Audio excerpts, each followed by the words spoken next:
Good morning, everyone. Good morning. We're learning Mishnah is Kesubos, Perek Zayin, Chapter 7, Mishna Zayin, Mishnah 7. Hamakadosh eso isha. Somebody who makes kedushin on a woman, he betrothed her. That's the wording that we use for kedushin. He gave her the ring. He made her his wife. But they haven't done whatever. He made the kedushin.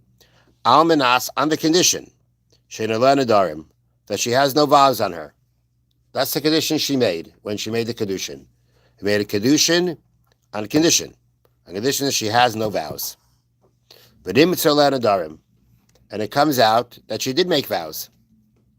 Eina mekudeshes, she's not mekudeshes. So again, the Mishnah reads, guy makes kedushin on a woman. He says to her, the kedushin is only kedushin on the condition that you have not accepted any kind of vows on you, that make any kind of vows on you. And then it comes out, he becomes aware that she did have vows, she had made vows, and she has vows that she has to keep. So she's not mekudeshes. The whole marriage is a mistake. When you make a condition, it's a mistake. It's null.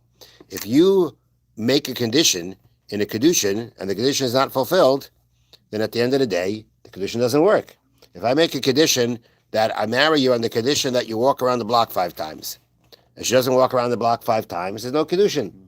The transaction of the kedushin was made conditional, and if the condition is not met, there's no transaction. Nothing happens. And therefore, in this case, when we say Eina mekudeshes, she's not mekudeshes, it means she doesn't even need to get from him. She doesn't even need to get. There's no marriage. There's nothing to talk about. And therefore, she can marry somebody else even without a get. Now, we have to qualify a little bit. What kind of vows are we talking about here? What kind of vow did she make?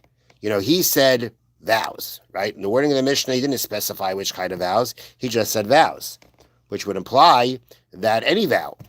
But the way that the Bartanur explains and the other commentaries explain, it's clear that the kind of vows we're talking about here, because again, he did not specify which kind of vows, it means the kind of vows that affect their marriage.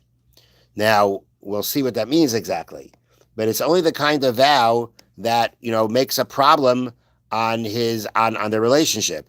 If the vow has nothing to do with the relationship, then we don't say that's the kind of vow he had in mind. The kind of vow that he had in mind, that he made his kedushin conditional on, are the kinds of vows that will have some kind of a negative impact on them.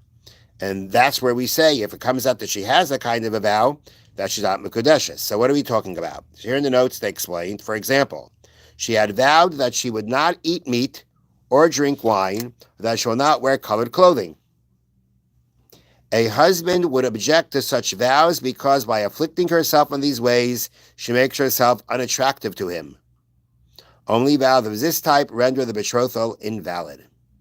So it's just dealing with specific kind of vows, the kind of vows that makes her unattractive to him. And that is the kind of vows that we understand that when he made his condition, when he made the kedushin conditional on not having vows, those are the kinds of vows that we're talking about. Now, the first case of the Mishnah was he was very explicit. When he made the kedushin, it's on the condition that she has no vows. The next case of the Mishnah is kanasa stam. Let's say he married her without making any conditions. He never said anything about vows when they got married. V'nim tzoleh nadarim, and it comes out that she does have vows. Teit shaloi b'ksuba. She goes out without a ksuba. Now, once it says she goes out, that means she needs a get. Before it said she's not mekudeshes. Here it says she goes out. So going out means she needs a get. However, it's without a ksuba. So the way that this is explained, let me read to you how they explain it here. The husband has the right to divorce her and not pay her ksuba because he can claim that he never wanted to marry a woman who is restricted by vows, even though he did not say that at the time. Meaning it's understood. There's a certain type of vows a person would never want to marry a woman with those kind of vows. And therefore, he can claim, if I would have known this, I would never have married her. And it's a legitimate claim. On the other hand, a get is needed because it is possible that at the time of the marriage, he had no objection to a wife with vows and he's changing his mind now. Again, at the end of the day, he didn't say anything.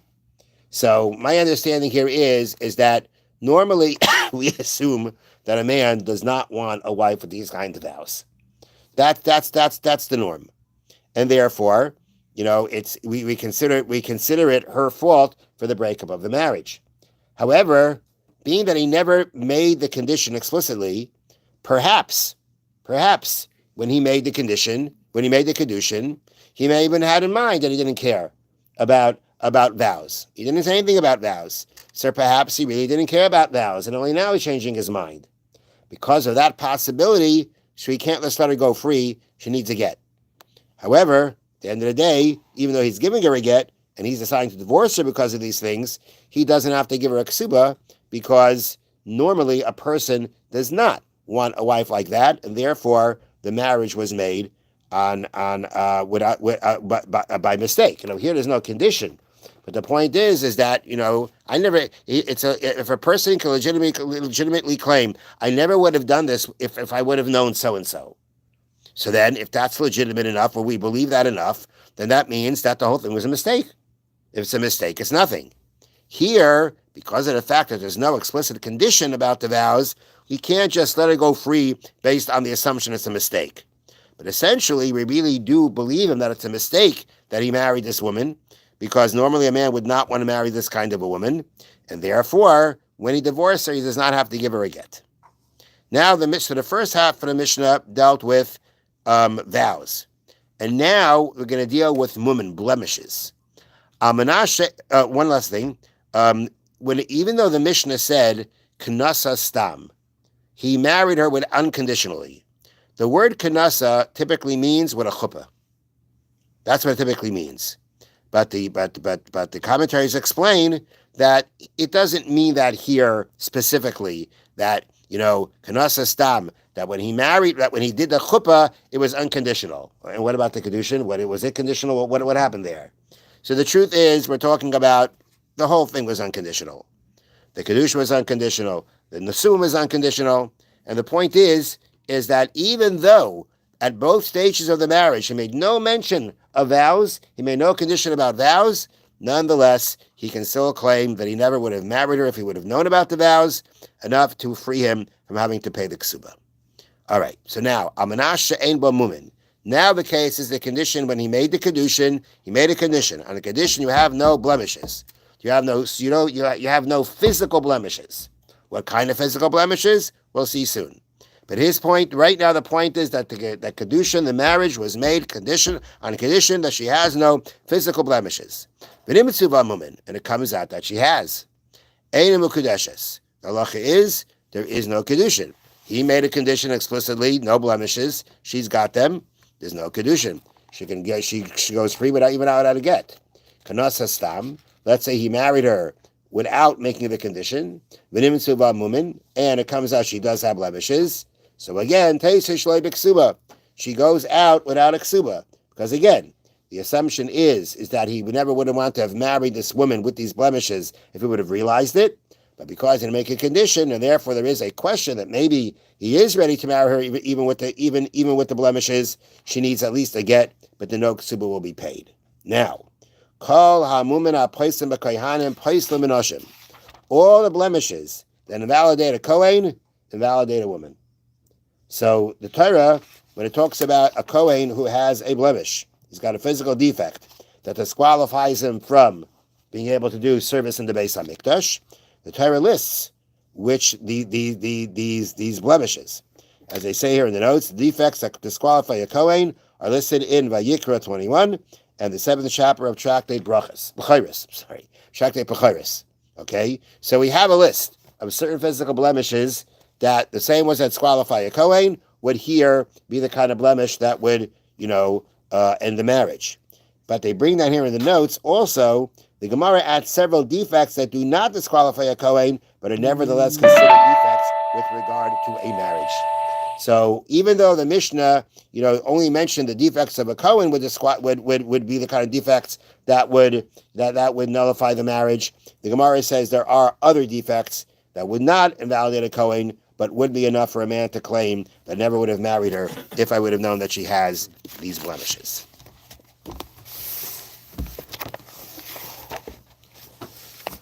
Okay. V'da'oid. Now again, we're talking about the scenario of where two people are making a partnership. The one partner does not know about the other person's dishonesty or lack of care for other people's money, and you know about it. And we've been testing the scenarios when you're allowed to tell that partner about that. V'da'oid. Now the Chaim says, and no more. The ma'oid tzarich lizar shlo liyaitz l'Ruven shishtatif im Shimon. Very careful be very careful regarding telling Reuven not to go into partnership with Shimon. If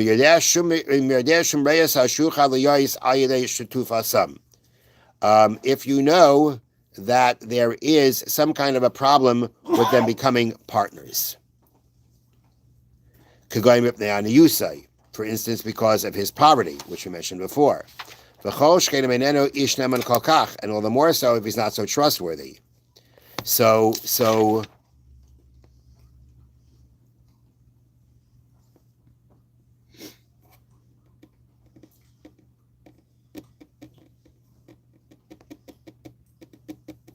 okay. The same thing, we're not just talking about, everything we talk about is not just partnerships, it's even talking about regarding a shidduch, or let's say hiring someone. Even in cases where you cannot go and speak badly about Shimon, for instance, to go and tell Reuven, the partner, that his financial situation is not too good. So the same way, you're not allowed to say that because, who says that's a problem? The same thing applies regarding a match for a marriage. Same regard for being hired hiring someone. Each one according to their situation. This is only to go and actually harm him. But the other way around, now